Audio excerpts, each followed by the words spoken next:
Queridos hermanos, buen día. Qué gusto saludarles. Soy su amigo el diácono Antonio Cervantes Silva, diácono permanente en la parroquia Jesús Divino Maestro en Monterrey, Nuevo León, México. Les mando un saludo muy cariñoso a todos los que me hacen favor de seguirme a través de este canal de YouTube. Si es la primera vez que me escuchas, ojalá te guste el video, lo compartas, me regales un like y te suscribas al canal para que estés al pendiente de los demás videos. Aquellos que me siguen a través de la página de Entre el Cielo y la Tierra, que tengo la suerte de que por ahí hay personas de diferentes partes de aquí de la República, incluso de otras partes de otros países, les agradezco su confianza y ojalá por ahí me pongan sus intenciones, me pongan sus necesidades, que podamos tener un poquito más de contacto entre nosotros a través de estas páginas. Pues hoy ya estamos llegando a la parte final del tiempo ordinario. Hoy iniciamos la semana 34 de tiempo ordinario y la iniciamos con una fiesta muy importante para nosotros, Jesucristo como Rey del Universo. Entre semanas estuvimos meditando el libro de los Macabeos y veíamos cómo la gente que prefería morir para profesar su fe, para no quebrantar la ley del Señor, y vimos varios ejemplos cada día. Hoy en esta fiesta cabe recordar aquellos mártires que murieron en la época de la cristiada. Hay una película cristiada que nos narra algo de eso. Entre ellos, pues el niño José Sánchez del Río, que prefirió también morir que fallar a su Dios. Y el grito con el que ellos proclamaban su fe era: ¡Viva Cristo Rey! Entonces, ojalá que hoy eso nos sirva a nosotros como ejemplo y como preámbulo para esta gran fiesta. Hoy vamos a meditar en la primera lectura el libro de Daniel, capítulo 7, versículos 13 al 14. En la segunda lectura, el libro del Apocalipsis del apóstol San Juan, capítulo 1, versículos del 5 al 8. Y hoy, pues, por ser algo especial, meditaremos también el Evangelio de San Juan, capítulo 18, versículos del 33 al 37. Esta primera lectura, el profeta Daniel también es un profeta con tintes apocalípticos y está un libro lleno de simbolismos. De hecho, para entender un poquito el contexto de los pasajes de hoy, en este capítulo 7, en los primeros versículos, habla con mucho simbolismo de cuatro bestias que vienen a atacar, y esas bestias vienen representando los reinos paganos que sometieron al pueblo de Israel: Babilonia, los medos, los persas y los griegos. Y habla también de una última bestia más sanguinaria y que sería identificada con el rey Antíoco Epifanes, que ya vimos también todo lo que ocasionó de mal en el pueblo de Israel. Entonces, en este contexto, ahora nos dice que llega ahora un hijo de hombre que viene del cielo, enviado de Dios, a quien se le da la soberanía, reino que no tendrá fin. O sea, los reinados anteriores eran de la época. Este reino está refiriéndose al futuro, un reino mesiánico. Y los reinados que se refiere, que incluso destruían por momento al pueblo de Israel, que los Babilonia, persas, medos, griegos, son reinos que tienen fin, que tuvieron fin. En cambio, el reinado que viene de Cristo, que es el que interpreta el magisterio interpreta esto aquí en esta lectura, pues es un reino que no tendrá fin, porque sabemos que aquí al hablar de hijo de hombre se está refiriendo a Jesús. Dice: su poder nunca se acabará porque es un poder eterno y su reinado jamás será destruido. Incluso en la segunda lectura, San Juan en el Apocalipsis precisamente habla de este Jesús. Este Jesús que con su amor nos purificó del pecado y con su sangre y nos ha hecho partícipes de su sacerdocio. Esto es bien importante. Dice aquí: con su sangre, dice, nos amó y nos purificó de nuestros pecados con su sangre y ha hecho de nosotros un reino de sacerdotes para su Dios y Padre. O sea, a través del bautismo, recordemos que cuando somos, ya después de haber pasado por la pila de agua bendita, se nos unge con el santo crisma. La palabra Cristo significa ungido, la palabra ungido significa Cristo, es lo mismo, o el Mesías.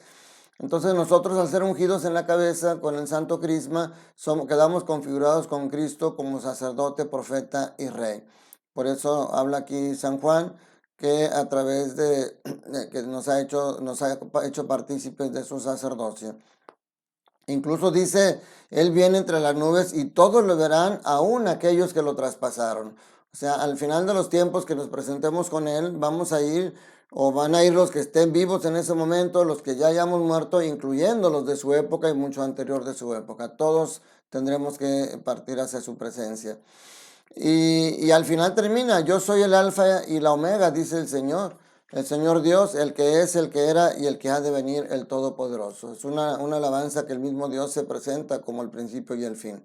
Y en el Evangelio de San Juan también, este capítulo 18, o más bien en Semana Santa, el contexto completo del prendimiento de Jesús, la noche del huerto, la Via Crucis, todo se lee durante la Semana Santa. Hoy, que es día de la fiesta de Cristo Rey, San Juan entra directo al diálogo que tiene Pilato con Jesús en el pretorio. Le dice, entra con la pregunta directa. Pilato le pregunta, ¿eres tú el rey de los judíos? Y después de un intercambio de diálogos en esta conversación, Jesucristo le dice, mi reino no es de este mundo. Esta aseveración que hace Jesús, en primer lugar, pues deja claro, aunque después lo va a decir de una manera más concisa, dice, da a entender que es efectivamente, que Él es rey. Y dice, mi reino no es de este mundo. Si mi reino fuera de este mundo, mis servidores habrían luchado para que no cayera yo en manos de los judíos. Pero mi reino no es de aquí. Cuidado porque esto se puede malinterpretar. Por supuesto que el reino de Dios, el reino de Jesús, no es de este mundo, porque en este mundo no reina Jesús. Dice aquí que Jesús nos ha dicho que su reino es un reino de justicia, de paz, de amor y de verdad. Por lo tanto, su reino no es de este mundo.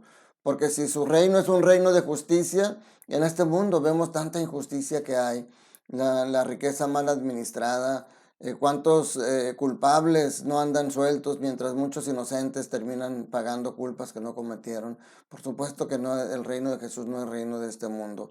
Y si el reino de Jesús es un reino de paz, pues en este mundo hay tantas cosas que nos roban la paz, la inseguridad, la pandemia, tantas situaciones que nos hacen estar siempre estresados. Entonces el reino de Dios no es de este mundo, porque el reino de Dios no es un reino de estrés, de todo eso. Y dice también que es un reino de amor. Y en este mundo en el que el mismo amor es mal interpretado y mal utilizado, al grado de que se ve como bien que haya amor entre personas del mismo sexo, y sobre todo porque el amor pagano, o sea, el amor erótico, el amor, Jesucristo por supuesto dice que nos debemos de amar todos, hombres, mujeres, unos con otros, pero con un amor como el suyo, con un amor puro y limpio. Entonces, por supuesto que el amor de Dios no es de este mundo que ama más a los animales que a los seres humanos. Y no es que esté mal amar a los animales, por supuesto son criaturas también de Dios, pero no llegar al extremo de ponerlos por encima de un ser humano. Y este Dios que es un reino de verdad, en un mundo lleno de mentiras, en un mundo que para conseguirle el poder, muchos políticos mienten para poder llegar ahí y ya estando ahí se olvidan de sus promesas, que no son todos por fortuna, pero lamentablemente hay muchos. En este mundo que nosotros mismos con mentiritas pequeñas empezamos a enseñar a nuestros hijos a mentir. Viene el cobrador y le dice a la mamá, dile que no estoy. Entonces el reino de Dios, por supuesto que no es de este mundo, pero el reino de Dios es para este mundo. Dice el Papa Francisco, el reino de Dios no es de este mundo, pero es para este mundo y se construye con las obras de misericordia. Entonces nos toca a nosotros los cristianos crear la estructura de paz, de amor, de justicia, de verdad. Nosotros tenemos que empezar a crear una estructura y una cultura de ese tipo. Nos toca trabajar para construir el reino de Dios en la tierra. Ahora, al final, fíjense cómo termina Pilato preguntándole ya directamente, con que tú eres rey. Y Jesús le contesta, tú lo has dicho, soy rey. Yo nací y vine al mundo para ser testigo de la verdad, y todo el que es de la verdad escucha mi voz. Tú lo has dicho, soy rey. Y hoy que estamos celebrando esta fiesta, la pregunta sería para todos nosotros, ¿realmente lo que nosotros cantamos en esta fiesta, que decimos que viva mi Cristo, que viva mi rey? Yo me pregunto y te pregunto, ¿realmente Cristo es mi rey? ¿Realmente Cristo es tu rey? Tenemos que pensar en el tipo de rey que es Jesucristo. Es un rey diferente a los reyes. Ahorita ya no, hay el rey de Inglaterra, el rey de España, pero seguramente ya no es como eran los reyes en aquella época.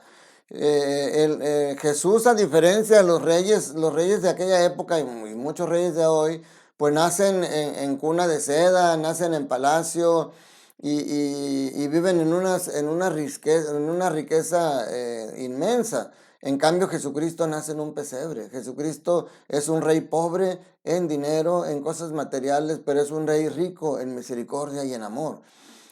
Los reyes de aquel entonces se tenían miles de sirvientes que los atendían en las necesidades más mínimas. Jesucristo vino a servir. Él mismo dice, el Hijo del Hombre no vino a ser servido, sino a servir. Es un rey que sirve a su pueblo. Los reyes de aquel entonces eran propietarios de sus súbditos, incluso de su vida. Recordemos cómo el rey David, cuando ve a Betsabé y se enamora de ella, la toma como mujer y hace que maten a Urías, a su esposo, mandándolo al frente. Entonces los reyes eran dueños y poseían aún la vida de sus súbditos. En cambio, Jesús sí se siente propietario de nosotros, somos de su propiedad. Dice que no se pierda ninguno de los que tú me has dado, pero se considera de su propiedad para cuidarnos, para protegernos, para amarnos, para estar siempre a nuestro lado. Y los reyes de aquel entonces, aún los más piadosos como David, eran infieles. Llegaron a fallarle al mismo Dios y en cambio Jesús es fiel.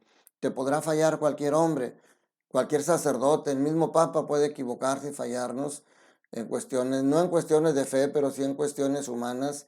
Y sin embargo, Dios es fiel, Jesús es fiel, Él nunca nos falla. El rey, todo rey tiene un trono.